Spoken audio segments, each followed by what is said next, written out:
क्यों नहीं चलेगा तुम्हारे घर पर बुलडोजर?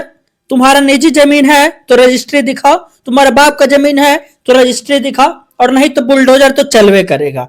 बिहार में बुलडोजर चल रहा है और इससे कुछ लोगों को तकलीफ हो रहा है। जो सरकारी जमीन पर बैठे हुए हैं, सरकारी जमीन पर घुस के घर बना लिए हैं, वैसे लोगों को तकलीफ हो रहा है कि आखिरकार बिहार में बुलडोजर क्यों चल रहा है। तो क्यों नहीं चलेगा तुम्हारे घर पर बुलडोजर? तुम्हारे बाप दादाओं की जमीन है तो रजिस्ट्री दिखाइए, कागज दिखाइए, तब तो तुम्हारे घर पे बुलडोजर नहीं चलेगा।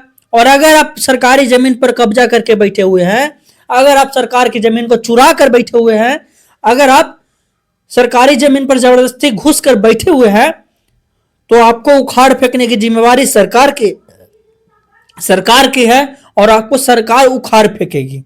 क्योंकि सरकार को जब भी जरूरत होगा कि अब हमको सरकारी जमीन चाहिए, सरकार को जब भी लगेगा कि अब हमको जमीन चाहिए, तब सरकार आपको उखाड़ फेंकेगी, आपकी जमीन को खाली करवा लेगी और आपके मकान को तहस कर नहस करके ध्वस्त कर देगी। क्योंकि आप सरकार की जमीन में घुस कर घर बनाए हुए हैं और इसीलिए आपका मकान तोड़ा जा रहा है। अतिक्रमण मुक्त बिहार बहुत जरूरी है। अतिक्रमण से जुड़ी समस्याओं से बिहार को परेशानी होती है, बिहार बदल नहीं पा रहा है, बिहार में विकास रुक गया है और इसी विकास को बढ़ाने के लिए अतिक्रमण से मुक्त करवाना बहुत जरूरी है। और बहुत सारे गांव में बुलडोजर चल रहे हैं, कुछ गांव में बाकी हैं, बहुत सारे गांव में चलना अभी भी बाकी है, जो कि चलेगा।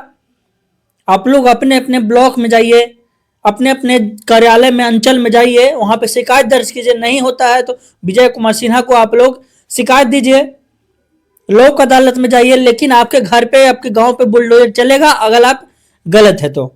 बाकी वीडियो को शेयर कर दीजिए, तमाम लोगों तक हमारी बात पहुंचा दीजिए। और जितने भी लोग अवैध तरीका से कब्जा करके बैठे हुए हैं, वो लोग सावधान हो जाइए।